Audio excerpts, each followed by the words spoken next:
naglakad papasok ng ospital si Gareth. Sa elevator ay pareho silang tahimik, nanatili ang malamig niyang ekspresyon, kaya nakita yun ni Gareth sa refleksyon ng salamin. Bahagya itong bumaling sa kanya para tingnan ang kanyang muka. Alexandra? Tawag nito. Nagangat siya ng tingin at nakitang pananantya sa mukha ni Gareth. Are you mad? Medyo nag-alangan itong tanong, napaiwas siya ng tingin. Ano naman ang ikakagalit niya? Bakit siya magagalit? Mapait siyang natawa sa kanyang sarili. Ano ang dahilan para magalit siya kung una pa lang ay alam na niyang priority ni Gareth si Natalie? Bumukas ang elevator. Walang natanggap na sagot si Gareth kaya pagkalabas nila ng elevator ay agad niyang hinarap si Alexandra. Titingnan ko lang saglit si Natalie. I brought you here because I don't want you to know na bumibisita ako sa kanya ng mag-isa. Gusto kong kasama kita para alam mo kung anong maaari naming pag-usapan. Saad nito. Isang sulyap lang ang nagawa niya, hindi niya rin alam ang sasabihin, kaya nag-iwas siya ng tingin. Inabot ni Gareth ang kanyang kamay at hinawakan yon. I've realized that I want to make things clear between us, Alexandra. Marahan itong Saad. Gusto kong malinaw sa'yo na ikaw ang gusto kong makasama, hindi ang sino man. Gusto ko rin na marinig mong mga sasabihin ni Natalie at ang sasabihin ko sa kanya, mari niya itinikom ang kanyang bibig, ngunit marahan na tumango para matigil na si Gareth. Hawak nitong kanyang kamay na maglakad sila sa pasilyo. Kinalma naman niya ang sarili na matapat sila sa isang silid. Yun ang silid na pinagdalhan kay Natalie matapos tong tingnan sa ICU. Kumatok ng 2 beses si Gareth bago pihitin ang seradura na silid. Is it Gareth? Narinig niya tanong mula sa loob na silid. Rinig niyang pag-asa sa boses ni Natalie. Tuluyang binuksan ni Gareth ang pinto. Mula sa kanyang kinatatayuan, natanaw niya si Natalie nakahiga sa hospital bed, ngunit pabangon na. May oxygen mask ang babae at may IV fluids din na nakakabit sa kamay nito. Lumakad si Gareth papasok at dahil hawak nitong kanyang kamay, nahatak siya ng lalaki. Alexandra? Gulat na saan ng babae na makita siya. How do you feel now, Nat? Tanong ni Gareth na makalapit. Si Hera na nakatayo sa gilid ng kamay tulala. Halatang hindi rin makapaniwala na narito siya. Saglit na binalot ng katahimikan ng buong silid dahil gulat na gulat ang 2 babae sa kanyang presensya. Lumunok si Hera. Inayos niya ang sarili. Ayos na si Natalie, Gareth.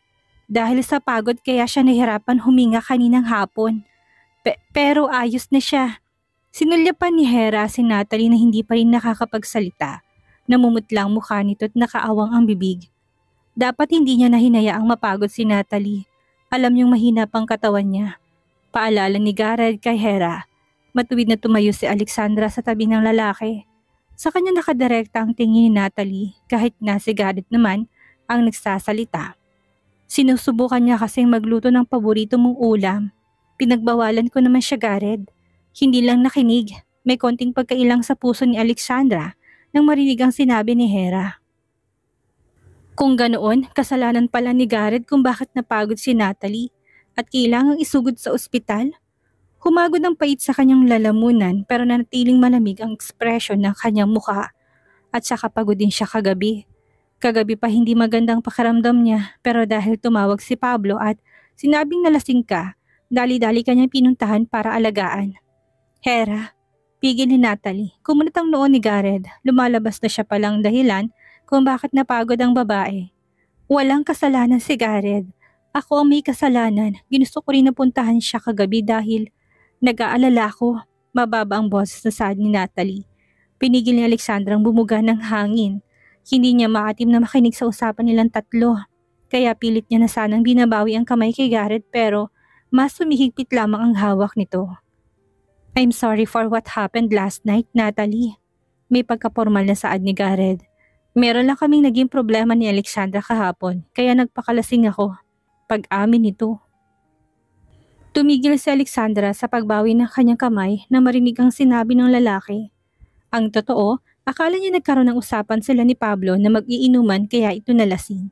Hindi niya gustong isipin na dahil sa naging away nila, kaya ito uminom. Hindi maapektuhan si Gareth sa away nila, pero dahil sa sinabi nito natigilan siya. I also want to thank you for your concern, but next time, don't come for me. Napalunok siya, medyo nalilito siya sa mga nangyayari lalo pat hinusgahan na niya si Garrett sa kanyang isipan. Kung ganon, hindi si Garrett ang nagdala kay Natalie sa bahay nila kagabi? Sumama lang ito para maihatid si Garrett? Huwag mo na ring isipin na ipagluto pa ako. Dagdag nito. I know that you are genuinely concerned about me and I'm also concerned about your health. Pero sana maintindihan mo na simula ngayon, hindi mo na ako pwedeng tawagan para puntahan ka sa ospital at tingnan ang kalagayan mo. Sa nagdaang buwan, alam mong inuuna kita. Kumurap siya. Naramdaman niyang mas mahigpit na hawak ni Garrett sa kanyang kamay. I'm truly indebted to you, Natalie. Hindi ko kalilimutan ang ginawa mo. Iniligtas mo ko. Ang kutsilyong para sa akin ay sinanggabo. You suffered a lot from the wound and injuries you received from what happened. Umawang ang labi ni Alexandra na marinig ang sinabi nito. Akala ko ayos lang ibigay lahat ng gusto mo.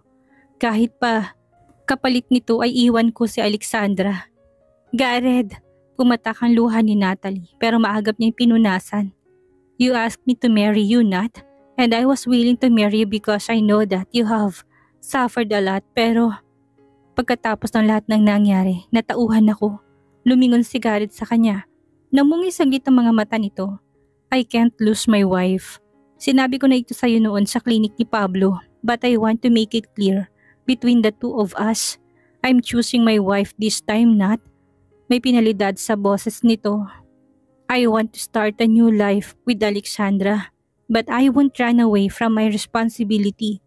Tutulungan pa rin kita. I could pay for all your medical expenses and other stuff. I wouldn't hesitate to give you what you need, except for the marriage, cause I'm already married, and I would forever be married to Alexandra. Para siyang kinakapos ng hininga, buong buhay niya, hindi niya naisip na darating sa puntong pipiliin siya ni Garrett. Ngayon pa talaga ito magsasalita ng mga ganitong bagay sa harap nilang dalawa. Dahan-dahan siyang bumaling kay Natalie. Pulang-pula ng mukha nito dahil sa pag-iyak. Basang-basa ang pisngi nito at kahit pa may oxygen mask ay tila nahirapang huminga. You came here just to tell me those things? Humihikbinsad ng babae. Nat, hinagod ni Hera ang likod nito dahil halatang nahirapan dala ng pag-iyak. Take a deep breath, Natalie, panghikayat ni Hera. Huminga naman ng malalim si Natalie. I'm sorry, Garrett said sincerely, kumuwalang buntong hininga ni Alexandra. Para siyang palamuti na walang silbi. Hindi niya alam kung anong sasabihin kaya hindi rin siya makapagsalita. Kung totoo man na may sakit si Natalie, dapat hindi ito namomroblema. Pero hindi niya rin siguro kakayanin na umalis na lang bigla pagkatapos ng mga sinabi ni Garrett. Palaging pinamumukha sa kanya ni Natalie na parausan lang siya na hindi siya kayang mahalin ni Garrett. Ngayon na hindi man direktang sabihin ni Garrett ang nararamdaman nito, ay parang kampante naman siyang may nararamdaman ito sa kanya. Kinagat niya ang ibabang labi. Hindi na nagsalita si Natalie. Umiyak na lamang ito. We have to go, Hera, ani Garrett. If she needs anything, you can call my assistant, Christian. You can also call me. Bili nito bago naglakad pa alis. Nilingon niya pa saglit si Natalie, nakatungo na lamang at humahagulhol. Hindi niya alam kung anong mararamdaman. May konting awa para sa kanyang puso, pero may pagdududa. Garrett, tawag niya sa lalaki. Lumingon to sa kanya. Aalis na tayo? Marahan tong tumango. Yes, Hera said that Natalie's fine. Maayos na, wala nang ibang problema. Nasabi ko na rin ang gusto kong sabihin. Bakit? Pumasok sila sa elevator, naguguluhan pa rin siya. Ganun lang yon, tapos na? Hindi naman gugulo si Natalie? And that's how you will end your relationship with her? May pait sa kanyang tinig, ganun lang. Pagkatapos sabihin ni Garrett na ayaw na nito kay Natalie ay tapos na. What do you mean? Kumunot ang noon ni Garrett. Naguguluhan na rin. I don't have any romantic relationship with her. I mean, I had before. But we clearly broke up. Pagkatapos nun wala na. Nangako kong pakakasalan ko siya pagkatapos nating maghiwalay. Pero wala kaming relasyon. May pag-aalangan nitong sad. All this time, it's only a promise. Hindi ka nakikita dahil gusto mo siyang makasama. Hindi mo ko iniwan dahil bumalik na siya. Lakas loob niyang tanong. Naniwala siyang mahal pa ni Garrett si Natalie. Kaya lahat gagawin nito para magkabalikan lang sila. Naniwala siyang hindi niya napalitan ng babae kahit sa ilang taon nilang pagsasama ni Garrett. Guilt passed through his eyes. Napaiwas ang tingin si Gareth. Hindi, she's sickly, Alexandra. Dahil sa nangyaring aksidente, maraming dugong nawala kay Natalie at nagkaroon ng malaking problema sa katawan niya. I blame myself. Hindi sana yun mangyayari kung hindi niya ako iniligtas. Kaya palagi akong pumupunta kapag tinatawagan niya ako. Cause that's the only thing I could do for her. I couldn't even donate blood for her whenever she needed it. Hindi match ang blood type namin. Gusto niyang intindihan ang pinanggagalingan nito. Alam niya prinsipyo si Gareth, malaking bagay para sa lalaki kapag nakakatanggap to ng tulong. Dahil imposibleng humingi ito ng tulong, she asked me to marry her. Dagdag nito sa mababang boses. I wasn't hesitant to give her anything that she'd ask for. Kaya, huminga ng malalim si Gareth. Nangako kung pakakasalan ko siya. Palagi niyang iniisip na hindi na siya gagaling. Ngunit pangarap niyang maikasal at magkaroon ng pamilya. Kaya yun ang hiniling niya. I honestly thought I could give it to her. I was only looking at the objective. I didn't think and consider my feelings. And your feelings. May pagsisisi nitong Saad. I was a jerk for thinking only about my guilt. Tumingin siya sa refleksyon nilang dalawa sa salamin. Hawak pa rin ni Gareth ang kanyang kamay at tila. Ayaw nitong pakawalan siya. Hindi siya kailanman hinawakan ni Gareth sa publikong lugar. Palagi tinatago siya. Palaging lihim ang relasyon nilang dalawa. Kaya malaking bagay na sigurong hawak siya nito. Ngumiti siya sa kanyang sarili. Siguro hindi naman masama kung susubok siya ulit. Hindi masama kung maniniwala siya ulit. Hindi naman siguro masamang piliin niya rin si Gareth kagaya na pagpili nito sa kanya ngayon. Bumaba ang kanyang tingin sa kanyang tiyan. Maybe I could tell him about the baby now? Tanong niya sa kanyang sarili.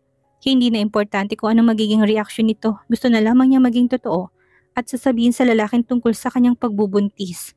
Kung handa na siya nitong piliin, magagawa na nitong tanggapin ang kanyang dinadala. Shit! Tinapon ni Natalie ang lahat ng gamit sa loob ng ospital. Ang kanyang pag-iyak ay hindi matigil. Basang-basang kanyang pisngi dahil sa matinding pag-iyak. Damn you, Alexandra! Paulit-ulit niyang sigaw. Hindi siya iiwan ni Gareth. Imposible. Hindi siya magagawang iwan ni Gareth kung hindi dahil kay Alexandra. Calm down, Natalie. How can I calm down, Hera? Hindi mo ba nakita? Isinama niya si Alexandra para ipamukha sa akin na ayaw na niya. Lumapit siya kay Hera, tinulak ang balikat nito. Sa babae niya ibinuhos ang nararamdamang galit. Hindi ba't sabi mo maghintay lang tayo ng tamang panahon para dispatchahin ng babaeng yun? Kailan pa, Hera? Kailan pa?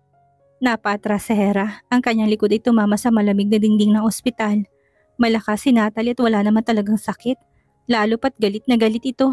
Alam niyang may kakayahan itong saktan siya. Ganun pa man naubos ng kanyang takot. Nasanay na siya sa ugali nito. Kailan ka pa kikilos? Kapag maayos na sila? Did you see them? Magkahawak kamay na pumasok. Did you hear what he said? Ayaw na niyang tatawagan ko siya para lang papuntahin sa ospital. Humikbi ang babae at sinabunutan ng sarili. Halata sa itsura nitong pagiging problemado. Do something, Hera! Do something! Ikinuyom niya ang kanyang mga kamay. Gusto niya lang na maging maingat bago kumilos. Lalo pat mahirap maisahan si Gareth. Hindi biro ang plano nila. Kailangan pag-isipan niyo ng mabuti. Para maging malinis ang pagdispatcha kay Alexandra. Do something! I will, sagot niya. Lumingon sa kanya si Natalie. Magulo ng buhok nito dahil sa pagsabunot sa kanyang sarili. Ngayong linggo mismo, Natalie, ibabalik ko sa iyo si Gareth kahit ano pang maging kapalit. May pinalidad niyang Saad para malamang matahimik na ito. Tumuwid si Natalie, lumamlam ang mga mata nito. Dahan-dahan ay lumapit ang babae at yumakap sa kanya. Humikbi ito sa kanyang balikat. I can't live without him, Hera. I can't live without him. Mamamatay ako, Hera. Mamamatay ako. Hinago niyang likod ng babae. Sumisikip ang kanyang dibdib dahil hindi niya kailanman nakitang ganito kabaliw si Natalie sa isang lalaki. Magiging maayos din ang lahat, Nat. Babalik din si Gareth. Mawawala na si Alexandra sa landas ninyong dalawa. Sa huli kakailanganin ka rin niya. Nangangako niyang Saad. Nakahanda na, Alexandra. Tawag ni Manang Laura nang mailagay sa lunchbox ang pagkain niluto niya. Salamat, Manang. Ngumiti siya sa babae habang inaayos naman ng mga prutas na inilagay sa isa pang lunchbox. Naku, sigurado ako magugustuhan ni Sir Garrett ang luto mo. Natatawang sabi ni Manang Laura sa kanya. Pangalawang beses na niyang dadalhan si Garrett ng pagkain. Ang una ibinilin niya sa mesa ng sekretarya nito dahil may meeting pang lalaki. Ngayon ay gusto niya siya na mismo magdadala sa opisina nito. Nagustuhan ni Garrett ang luto niya kaya lumaki kahit paano ang kanyang kumpiyansa. Dinamihan ko na, Alexandra, para sabay kayong kumain ni Sir Garrett. Saad ni Manang Laura. Tumango siya. Salamat, Manang. Pakitawag na lang po ang driver. Aalis na po kami. Oo, Alexandra. Dali-daling lumabas ng kusina si Manang Laura para tawagin ang driver. Samantalang naiwan naman siya para ilagay sa maliit na bag ang kanyang mga dadalhin. Saktong pagtawag ni Manang Laura sa kanya, palabas na siya ng kusina at handa nang umalis. Mag-ingat kayo, bili ng ginang. Tumango lamang siya, nilabas niya ang cellphone para tingnan kung may mensahe si Garrett. Wala naman. Gusto niyang sorpresahin to kaya hindi na niya sinabing pupunta siya. Ilang araw nang babad sa trabaho si Garrett at sa gabi na lang sila halos nagkikita pero maayos naman ang lahat. Kagaya na sinabi nito, babawi ang lalaki kaya minsan kahit gabing-gabi na itong umuwi, nagdadala pa rin ng bulaklak at pagkain si Garrett na pinagsasaluhan nila bago matulog. Garrett's been nice lately. Mas magaan at maganda ng pagdala nito sa kanya. Pakihintay na lang po ako, Manong. Bili niya sa driver bago lumabas ng sasakyan. Sa labi nakakasalubong niya mga dating katrabaho na kuminsan ay natitigilan pa at hindi alam kung babati sa kanya. Hindi niya man inanunsyo ang relasyon nila ni Garrett, tila alam namang empleyado kung ano talagang namamagitan sa kanilang dalawa. Good morning, Miss Gonzaga. Bati ng receptionist sa kanya. Siniko to ng babaeng katabi, nagkatingin na sila pagkarani nahihiya tong nagbalik ng tingin sa kanya. Mrs. Verado po pala. Good morning, Mrs. Verado. Pagtatama nito. Siguro hindi pa sanay ang mga receptionist na tawagin siyang Mrs. Verado. Siya rin naman, hindi siya kailanman tinawag ng ganoon kahit na ikinasal na sila ni Garrett. Ngayon lamang nalaman ng mga empleyadong tungkol sa bagay na yon. Do I have to log in o pwede na akong umakyat sa opisina ni Garrett? Tanong niya nung nakaraan ay natataranta ang mga receptionist na makita siya. Kaya hindi rin alam kung ipapalag-in siya o hindi. Sinabi niyang dadalhin niya lang ang pagkain sa mesa ng sekretaryo ni Garrett at pagkatapos nun iaalis na. Kaya hindi na siya pinag-log-in noon. Hindi na, Mrs. Verado, sagot ng isang babaeng receptionist. Ibinilin po ni Mr. Verado na kung bibisita kayo ulit ay dumiretso na po kayo sa kanyang opisina. Ngumiti siya. Thank you. Sa kanya iniwan ng dalawang babae para tumuloy sa elevator. May ilan siya nakasabay na empleyadong nahihiyang bumati sa kanya. Mrs. Verado, asawa ni Sir? Narinig niyang bulong ni isang babae sa kanyang likod. Shh! Ang ingay mo. Oo, pabulong di sagot ng kasama nito. Maganda pala talaga. Aray! Hindi niya alam kung ano nangyari sa babae dahil pagkatapos ng sigaw nito ay hindi na siya nakarinig ng kahit na anong salita. Natahimik sa wakas ang paligid. Naunang lumabas sa mga empleyado dahil nasa mas mababang palapag sila, ngunit hindi pa man sumasara ulit ang pinto ng elevator.